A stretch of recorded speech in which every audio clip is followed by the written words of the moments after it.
Vamos lá, seguindo ainda a mesma questão, né? Preencher quadrinhos, ou melhor, preencher linhazinhas. Tá vendo aí? Aí daí, né? Ela traz danos ao acordo da oração destacada e coloca para você completar espaços em branco com a parte de contanto que, pois e tal, indicando as relações sintático-semânticas. Lembrando, relações sintático-semânticas são aquelas que se utilizam de conjunções, muitas vezes, claro, em determinados contextos discursivos, mas essas conjunções que a gente avalia, que a gente observa, tem uma característica bem peculiar, né? Porque você vai utilizar a conjunção, ou os operadores argumentativos, quaisquer que sejam eles, e vai indicar a circunstância pretendida. Pelo menos a circunstância, claro, identificada. Quando a gente fala em relação sintático-semântica, a gente fala a relação que a conjunção ou o operador argumentativo adquire no contexto de uso, tá certo? Nesse contexto de uso aí é bastante importante para você não ficar atrapalhado aí, tá certo? Beleza? Vamos dar uma olhada então? Acompanha aí. Olha só. No período mas, a ideia ainda arraigada do negociador duro de expressão de pedra está com os dias contados. Veja, né? Ele está colocando aqui. Ele traz danos ao acordo. A oração destacada é esta aqui. Ele traz danos ao acordo no contexto, sentido de... E aí? Gente, mas a ideia arraigada desse cara da expressão de pedra está com os dias contados. E agora? Está com os dias contados. Ele traz danos ao acordo. Deu para perceber que essa informação aqui, ele traz danos ao acordo. Esta informação está justificando de alguma forma essa expressão dos dias contados? Por quê? Como assim está com os dias contados? Porque ele traz danos ao acordo, porque ele prejudica. Deu para perceber que abaixo veremos claramente uma explicação, algum elemento que deixe clara essa relação aí, de causalidade, etc., de explicação. Ó. Se eu colocasse, ele está com os dias contados, pois, percebeu? Está aqui, ó. Está com os dias contados, pois traz danos ao acordo. Entendeu? Ele está com os dias contados, vírgula, pois ele traz danos ao acordo. Claro, né? Então, nesse contexto aí, você observa que não se trata de causa especificamente, ou melhor, não se trata de restrição especificamente, contanto que, até porque o contanto que pressupõe uma condição, né? Restrição é contanto que tal coisa, de fato, a gente sabe que a expressão contanto que surte, né, possui um certo valor de restrição, restringe o sentido. Modo, por que não? Porque tem valor de causa ou explicação, não é? Consequência, porque, pelo qual, não, nesse caso poderia até ser meio, ou pronome relativo, consequência não é? Condição, caso, tudo bem, a associação está devida, está correta aqui, caso realmente representa a condição, mas nesse contexto analisado aqui, logicamente verifica-se um valor de explicação, percebeu? Então, causa ou explicação, logicamente, já estaria muito mais característico aqui, né? Que eu poderia colocar esta oração. Está com os dias contados, por exemplo, se eu colocasse uma vírgula aqui, né? Está com os dias contados, e colocaria, por exemplo, a palavra pois, aqui, ó. Percebeu? Então pode observar, como é que ficaria então essa história? Estará com os dias contados, pois ele traz danos ao acordo. Entendeu aqui como a frase fica perfeita? Ó, pode ler. Mas a ideia ainda arraigada do negociador, duro de expressão de pedra, está com os dias contados, pois ele traz danos ao acordo. Entendeu aqui? Então esse pois representa a relação de causalidade estabelecida entre essas alternativas. Joia? Beleza? Questão 8, portanto, fácil. Resposta certa, letra A. Claro, fácil para você que estudou a conjunção, né? Que estuda as conjunções, que está dominando aí. Vamos para a próxima questão, olha só. Assinale a alternativa que apresenta concordância verbal e nominal. As duas, hein? De acordo com a norma padrão? Tá. Então você vai observar agora as concordâncias verbo-nominal. É isso? As duas. Vamos lá. Relata-se que houveram 2 institutos britânicos. E aí? Que fizeram em conjunto uma pesquisa sobre o tema. Alguma bronca aí, pessoal? O que você acha? Muito bem. Olha só. Aqui você tem o verbo haver, não é isso? O verbo haver, pode observar que ele está no sentido de existir, né? O verbo haver no sentido de existir. Esse ponto aqui é importante. E claro que nesse contexto você não vai colocar houveram, simplesmente houve. Você não pode utilizar o verbo haver no singular, porque estamos falando aí de um verbo impessoal. Se é o verbo impessoal, é aquela velha história. Haver no sentido de existir, haver no sentido de existir. que muita gente aprende dessa forma somente, né? E nós aqui já vimos haver no sentido de o fera. Haver como o fera. Ocorrer, fazer, existir, realizar-se, acontecer. Tá vendo aí? Pois é, né? Haver impessoal. Esqueça não. Vamos voltar. Na letra B de bola tem aí, né? Trata-se de uma disciplina na qual... Trata-se de uma disciplina na qual capacitação e aprendizado sempre deve estar presente. O que você acha aí? Gente, olha só. Ele fala capacitação, aprendizado. Percebeu? Eu tenho 2 núcleos aqui especificamente. Marcelo, mas uma disciplina na qual? Sim. Essa expressão na qual aqui está associada à palavra disciplina. Percebeu?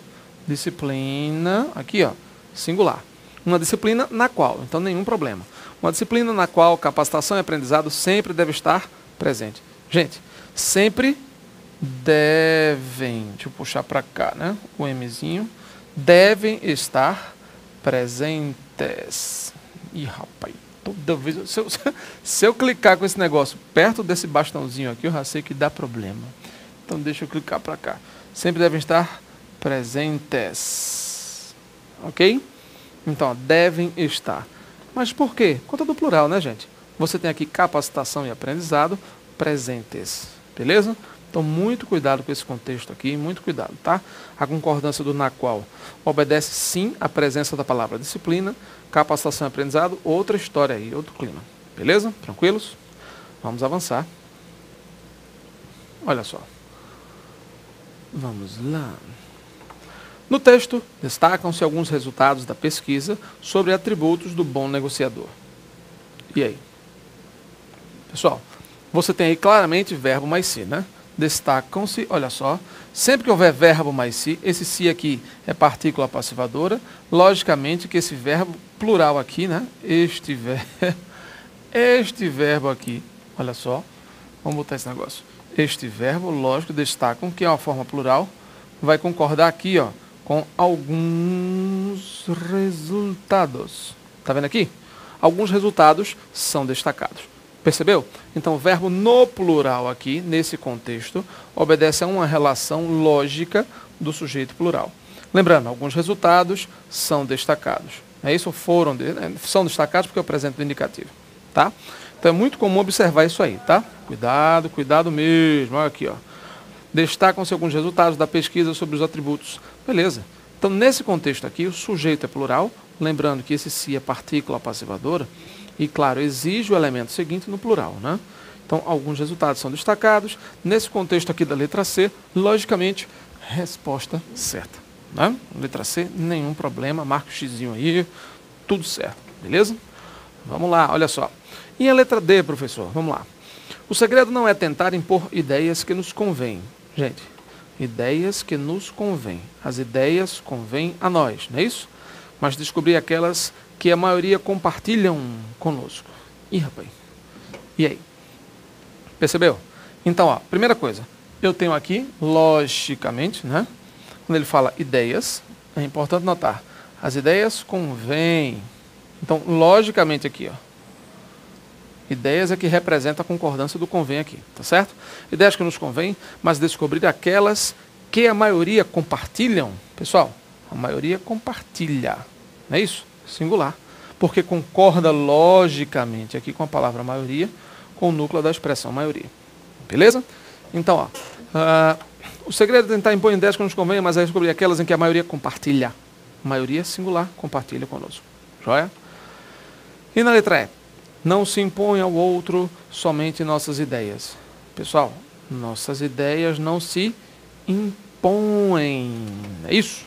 Então, nossas ideias não se impõem. Beleza? Plural, ó. Claro. Porque a concordância aqui, plural, ó. Nossas ideias. Percebeu? Então, claro, mesmo distante, nossas ideias é que puxará efetivamente a concordância. João, sai daqui, John. Beleza. Nossas ideias impõem, não é isso? Beleza. São impostas, né? Olha aqui. Mas é da partícula si, exatamente. Não se impõem ao outro somente nossas ideias. Nossas ideias não são impostas. Partícula passivadora, verbo no plural. Entendeu aqui? A concordância plural por isso, tá? É preciso que se respeite as ideias dele. Pessoal, mais uma vez, ó, concordância com a partícula se, tá vendo aqui? E agora, como é que fica? É preciso que se o quê, pessoal? Vamos lá. É preciso que se respeitem. Percebeu? Claro, por quê? Porque o sujeito, ó, as ideias. É preciso que as ideias sejam respeitadas. Deixa eu puxar mais para cá, para puxar uma setinha aqui, ó. Beleza, dude. Entendeu aí? Então, é preciso que as ideias sejam respeitadas.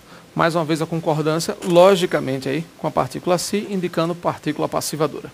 Joia? Beleza? Fácil, né? Questão de número 9, portanto, a resposta certa é a letra C. Ok, vamos lá. Vamos virar a mãozinha aqui, vamos puxar essa prova para cá. Ok, olha só. Pronto, vamos lá. Na questão dessa tem um mini texto aqui agora, né? Deixa eu puxar para cá direitinho, beleza. O eixo da Assembleia Constituinte visava varrer a carta que não se chamava entulho autoritário e tal, e lá vai, né? Constituição de 88, olha só. Ele tenta falar da questão dos dispositivos do regime militar, a liberdade de imprensa, uma série de coisas aí que o governo militar propôs, impôs até certo ponto isso aí, né? Vamos lá, ele fala dos constituintes jogaram pela janela certos itens sadios do ordenamento jurídico, ele faz uma crítica a isso aí, vamos lá. Na questão 10. Ele coloca os itens aqui. Vamos lá. Considere as seguintes afirmações sobre esse texto. Olha só. Considere as seguintes afirmações sobre esse texto. Extraído de uma mídia cujo objetivo principal é formar opinião, o texto se caracteriza pela predominância da função emotiva da linguagem. Pessoal, função emotiva ou expressiva da linguagem é aquela que, de uma forma ou de outra, né, se caracteriza por três coisas. Primeira pessoa, opinião, emoção. Texto em primeira pessoa, opinião, emoção. Veja que aí ele procura fazer um contraponto, vamos dizer assim, uma salada de conceitos que você tem que ficar muito atento. Quando a gente fala em funções da linguagem, são 5 funções básicas, a 6ª função, claro, bem característica. Olha só. Primeira função, vamos dar uma resumida, funções da linguagem? Primeira função da linguagem, função conativa ou apelativa. Vamos pegar logo essa aí. Função emotiva ou expressiva. A função da linguagem emotiva ou expressiva são 6 funções. Funções da linguagem emotiva ou expressiva é aquela em que tem primeira pessoa, opinião, emoção. O texto apresenta primeira pessoa, opinião, emoção, claro, dentro desse contexto aí, tá certo? Muito comum, fizemos e concordamos, não queremos isso e tal. É um texto opinativo nesse contexto aí de primeira pessoa, tá? Função eu motiva, aí você apela, né? Primeira pessoa, tá? A função conativa ou apelativa. Enquanto a função emotiva ou expressiva, ela é centrada no emissor, a função conativa ou apelativa é centrada no receptor. Busca influenciar, convencer, persuadir alguém a fazer alguma coisa. Convencer, influenciar, persuadir, essa é a base da função conativa apelativa, tá certo? Verbos no imperativo, o discurso publicitário, texto de faça isso, aproveite nossas ofertas, conheça a nossa loja. Esse discurso é bem apelativo, ok? Essa é a segunda função da linguagem. Terceira função, é bom não confundir função conativa, que acabamos de falar, com a função conotativa. Cuidado para não confundir, tá certo? Na função conotativa ou poética, você tem, claro, a linguagem figurada, a linguagem carregada de significados, linguagem metafórica, tá certo? Então você tem a linguagem não só dos poemas, mas qualquer linguagem presente, ou que se utilize, claro, da linguagem figurada, da linguagem irônica, metonímica, metafórica, essas coisas, aquelas figuras de linguagem lá, linguagem conotativa, beleza? Não só poesia, hein? Cuidado. A função é poética ou conotativa, mas nem sempre a poesia está lá repleta de função poética como uma função predominante. Beleza? Tranquilo? Função fática. Função fática é associada ao canal, né? Função fática é aquela sempre, alô, como vai? Tudo bem? Aquela que testa o canal. Ela está sempre envolvida com um diálogo, com bate-papo. Qualquer interlocução, situação de interlocução, diálogo, conversa, bate-papo, texto teatral, não importa. Função fática. Essa é a 4ª função. Quinta função, função referencial ou função denotativa. Olha a diferença. Função referencial ou denotativa, diferente da função poética ou conotativa. A denotação expressa a linguagem real, Nada de linguagem figurada, nada de linguagem metafórica. O mais importante da função referencial denotativa é a linguagem informativa. É a função da informação. O objetivo é informar. Referências mesmo objetivas, dados objetivos, porcentagens, estatísticas. Beleza? Muito importante diferenciar. Na próxima aula a gente volta a falar sobre as duas últimas funções da linguagem e analisar essa questão aí. Até lá.